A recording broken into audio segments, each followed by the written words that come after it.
हाय, तो कैसे हैं आप सब। I hope you are doing well. तो आप प्रैक्टिस कर रहे होंगे।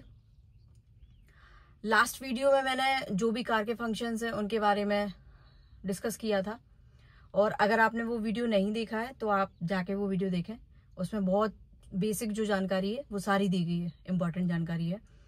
और आज हम उन्हीं फंक्शंस के बारे में डीप में बात करेंगे, डिटेल में, और कुछ नई चीज़ों के बारे में डिस्कस करेंगे। ठीक, जैसे आप प्रैक्टिस करने लगते हैं तो उसके लिए आपको सबसे पहले आपकी ये स्टीयरिंग और पेडलिंग, क्लच, ब्रेक और एक्सीलेटर पे आपकी अच्छे से कमांड हो जानी चाहिए। ठीक, और गियर शिफ्टिंग पे बहुत अच्छी कमांड हो जाना चाहिए।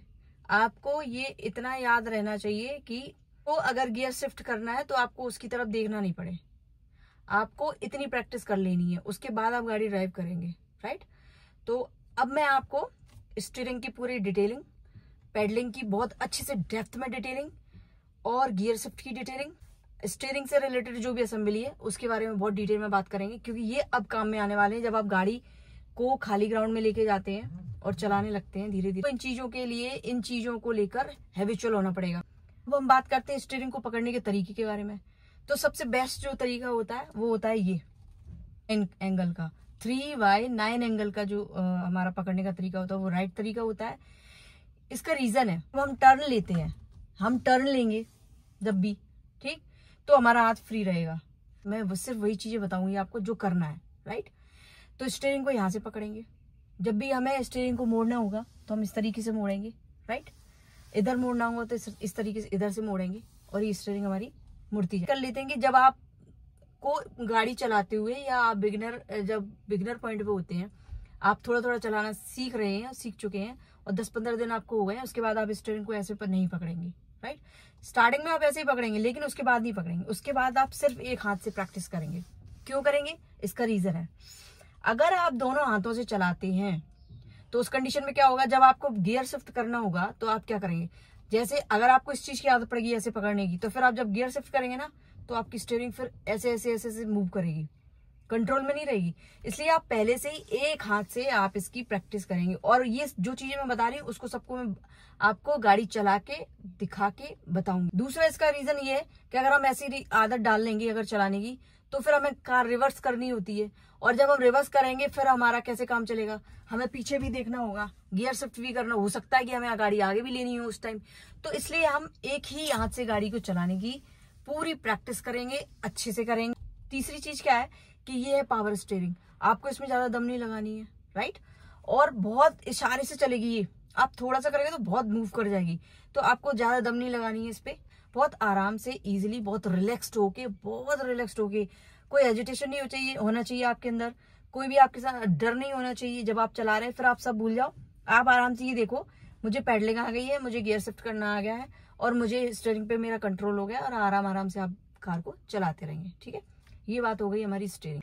तो सेकंड पॉइंट पे हम बात करेंगे जो है हमारी ये इंडिकेटर असेंबली के बारे में। ठीक, ये स्टीयरिंग से रहती है कनेक्टेड, और इसके बारे में हम डिटेल में बात करेंगे। राइट, अब देखो इस पे ये 2 एरो के निशान बने हुए हैं। ठीक, थोड़ा सा अपलिफ्ट करते हैं तो इसमें लेफ्ट इंडिकेटर चालू हो जाएगा। देखो मैं गाड़ी चालू करके बताती हूँ आपको। ये देखो चालू हो गया, ये देखो ये चालू हो गया लेफ्ट इंडिकेटर। राइट, अब उसके बाद अगर इसको हम डाउन करते हैं, राइट इंडिकेटर चालू हो जाएगा। अब इसमें जो लाइटिंग का सिस्टम दिया गया है वो मैं बात कर लेती हूँ। देखो इससे लाइट ऑन होगी, एरो, ये छोटा सा एरो यहाँ आएगा, ये, ठीक है। तो आगे की जो छोटी लाइटें हैं, आगे की जो छोटी छोटी लाइटें हैं वो चालू हो जाती हैं। ठीक है, उसके बाद जब हम और इसको इसके सामने लेके आते हैं तो इस जो मेन लाइट है आगे की वो चालू हो जाती है। ठीक है, और ये हाई बीम जा रही होगी अभी, अगर हमें लो बीम करना है तो इसको हम ऊपर कर देंगे। ठीक, और जब हमें डिपर लेना होता है, साइड लेनी होती है, पास लेना होता है किसी भी गाड़ी से, तो फिर हम इसको इस तरीके से, देखो ये लाइट ब्लिंक हो रही है।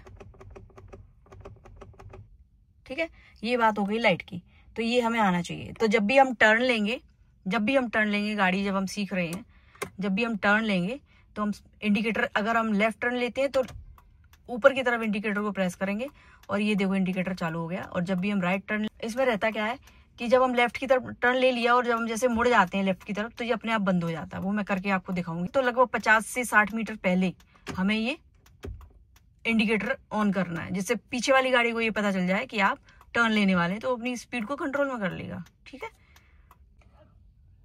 ये है वाइपर की असेंबली। ठीक है, तो इसमें क्या होगा कि अगर हमें एकदम एक ही बार में, सिर्फ एक बार में हमें साफ करना है कांच को, लेकिन ये याद रखना कि कांच पे कभी भी इसको ड्राई नहीं चलाएंगे। पहले पानी का इसमें जो सिस्टम है उसको ऑन करेंगे।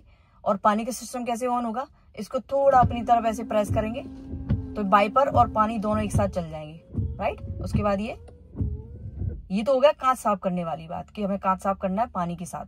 अब जब बारिश हो रही होती है, विंडशील्ड पे ऑलरेडी पानी डला हुआ है कांच पे आगे के पे, तो फिर हम क्या करें, हम इसको नीचे कर देंगे। ठीक है, तो थोड़ी थोड़ी देर बाद ये चलता रहेगा अपने आप। एक पॉइंट नीचे किया है और ये एक बार ऐसे करके चल रहा है। ठीक है, अब जब हम दूसरा पॉइंट नीचे कर देंगे तो ये जल्दी जल्दी चलने लगेगा। अब मैं इस पे थोड़ा सा पानी इसलिए चला लेती हूँ क्योंकि सूखा हुआ जा रहा है। तो ये देखो जल्दी जल्दी चल रहा है। इससे ज्यादा स्पीड चाहिए अगर हमें तो एक बार और डाउन कर देंगे। जब ज्यादा ही बारिश होती है, जल्दी जल्दी हटाना होता है हमें पानी को, तो इस तरीके से करते हैं। ठीक है, असेंबली के ये हो गया हमारा वाइपर असेंबली के बारे में। ठीक है, पेडलिंग के बारे में अब बात कर लेते हैं कि जब भी हमें गियर शिफ्ट करना होगा हमें क्लच लेना है, फुल क्लच लेना है। ठीक है, उसके बाद गियर शिफ्ट करेंगे। राइट, पैर जो जैसे ही हम जो हैंड ब्रेक है उसको डाउन करेंगे तो हमारा पैर तैयार होना चाहिए। अगर गाड़ी आगे मूव कर रही है या कोई हरकत कर रही है, मतलब आगे बढ़ रही है या पीछे खिसक रही है, तो हम तुरंत ये वाला इमरजेंसी ब्रेक को इसको प्रेस कर देंगे। ठीक है, क्लच। और जब भी मोड़ लेना है, हम फर्स्ट गियर या सेकंड गियर में है, जब भी हमें गाड़ी रोकनी है सबसे पहले हम क्लच को प्रेस करेंगे। राइट, उसके बाद ब्रेक को। अगर इंस्टेंट रोकनी है, डिपेंड करता है कंडीशन पे, अगर एकदम कोई आ गया और इंस्टेंट रोकनी है तो तुरंत हम इसको दबाएंगे और तुरंत क्लच। देखो, क्लच को प्रेस करने में कंजूसी नहीं करनी है। राइट, जब भी हमें लगता है कि ब्रेक का काम आ गया है तो हम क्लच को तुरंत प्रेस करेंगे, जिससे गाड़ी बंद होने से हमारी रुकेगी। और जैसा कि मैंने पिछले वीडियो में बताया था कि एक्सीलेटर से तो दूर ही रहना है, जितना आपको हो सके, जब जरूरत लगे तभी इसको प्रेस करना है। राइट, तो के बारे में इनकी अच्छे से प्रैक्टिस कर लें। जो हमारा राइट फुट जो है वो ब्रेक के सामने होना चाहिए, और जब हमें जरूरत पड़ती है तो हम थोड़ी सी स्पीड लेंगे, और ये तो क्लच पर ही रहे। अब मैं आपको बिना स्पीड को प्रेस किए ओनली क्लच को धीरे धीरे छोड़ते हुए दिखाऊंगी कि गाड़ी कैसे आगे बढ़ती है। राइट, बिगिनर्स अपना सीधा पैर ब्रेक के ऊपर तैयार करके रखेंगे, अगर जरूरत पड़ती है तो तुरंत उसको प्रेस करेंगे। ठीक है, मैं तो राइट फुट दूर रख के ही ड्राइव करती हूँ। मुझे जब लगता है कि जब ज़रूरत है जब ही उसको यूज़ करती हूँ। तो ठीक है, मैं आपको और थोड़ा सा ड्राइव करके दिखाती हूँ। आप जब तक बिगिनिंग स्टेज में हैं, एक्सेलरेटर से दूरी बना के रखेंगे, सिर्फ क्लच को धीरे धीरे छोड़ते हुए गाड़ी आगे बढ़ रही है। और जहाँ मुझे लगा कि ज़रूरत है तो फिर मैं थोड़ी सी स्पीड ली, और ये थोड़ा सा टर्न आया तो मैंने देखो टर्न लिया। और जैसा कि मैंने बताया था आपको कि एक ही हाथ से आपको स्टीयरिंग को कंट्रोल करना है, और मैं एक ही हाथ से कर रही हूँ कंट्रोल। और जहाँ ज़रूरत पड़ेगी वहाँ गियर शिफ्ट करेंगे। तो आप इसको देखें किस तरीके से मैं कर रही हूँ, आपको ऐसे ही प्रैक्टिस करनी है। रोड बहुत पतला है तो आपको जो लेफ़्ट और राइट का जो जजमेंट है वो भी प्रॉपर लेना है, ताकि गाड़ी रोड से नीचे ना उतर जाए। लेफ़्ट राइट का जो जजमेंट रहेगा वो मैं आपको नेक्स्ट वीडियो में डिस्कस करूँगी, बहुत डिटेल में, बहुत अच्छे से समझाऊँगी। तो जब हमें ज़रूरत पड़ती है तो हम गियर को शिफ्ट कर लेते हैं, अप या डाउन जो भी हो। और ये देखो एक टर्न आया है, मैंने इंडिकेटर लिया हुआ है। राइट, तो जैसे ही स्टीयरिंग को मैं मोड़ लूँगी तो देखो साइन जो है वो अपने आप चला गया। इस तरीके से जो इंडिकेटर के साइन है, जिस तरफ हम मोड़ना चाहते हैं गाड़ी को उस तरफ मोड़ लेंगे तो वो साइन अपने आप हट जाता है। तो लेफ़्ट राइट और अपर मिरर से हम अपनी साइड में बराबर देखते रहेंगे और गाड़ी को आगे बढ़ाते रहेंगे। आई होप आपको मेरे द्वारा दी गई इन्फॉर्मेशन अच्छी लगी होगी, तो आप लाइक शेयर एंड सब्सक्राइब जरूर कर लें। इसी तरह के वीडियो और बनाने के लिए मुझे मोटिवेशन मिलेगा। तो मिलते हैं नेक्स्ट वीडियो में। टिल देन कीप प्रैक्टिसिंग, और हाँ, लाइक शेयर जरूर कर लें।